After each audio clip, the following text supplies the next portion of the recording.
Mysore Pak is a traditional Indian sweet, known for its rich, melt-in-the-mouth texture. Here's a detailed recipe for making Mysore Pak at home.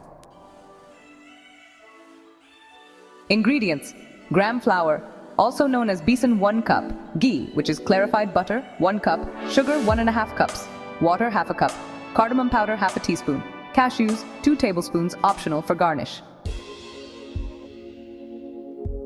Equipment needed: a heavy-bottomed pan or kadai, a wooden spatula, and a greased plate or tray for setting the Mysore Pak. Instructions. Step 1. Prepare the tray. Grease a flat plate or tray with ghee and set aside. This is where you'll pour the Mysore Pak once it's cooked. Step 2. Roast the gram flour. In a heavy-bottomed pan, add the gram flour and dry roast it on low heat. Stir continuously until it turns a light golden color and gives off a nutty aroma, which should take about 5 to 7 minutes. Be careful not to burn it. Step 3. Make sugar syrup. In another pan, combine sugar and water. Heat it over medium flame, stirring until the sugar dissolves completely. Bring the mixture to a single thread consistency.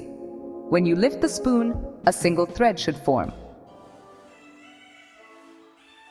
Step 4. Mix ingredients. Once the sugar syrup reaches the desired consistency, add the cardamom powder.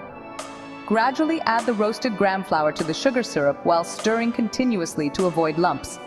This mixture will start to thicken. Step 5. Add ghee. As the mixture thickens, start adding ghee a little at a time. Continue stirring. You'll need to add the ghee gradually while mixing until all the ghee is incorporated. This will take about 10 to 15 minutes. Keep cooking and stirring until the mixture leaves the sides of the pan and has a smooth, glossy texture. It should also start bubbling slightly. This indicates that the Mysore Pak is ready to be set. Step 6. Pour and set. Quickly pour the mixture into the greased tray and flatten it with the spatula. You can also sprinkle some chopped cashews on top if you like. Allow it to cool for about 30 minutes. Once it has set, cut it into desired shapes, either squares or diamonds. Step 7. Serve. Mysore Pak can be served warm or at room temperature. Store any leftovers in an airtight container. Tips. The key to Mysore Pak is achieving the right consistency in both the sugar syrup and the final mixture. Make sure to keep stirring to avoid burning. Use good quality ghee for the best flavor. Mysore Pak is often enjoyed during festivals or special occasions and pairs well with a cup of tea or coffee. Enjoy making this delicious sweet.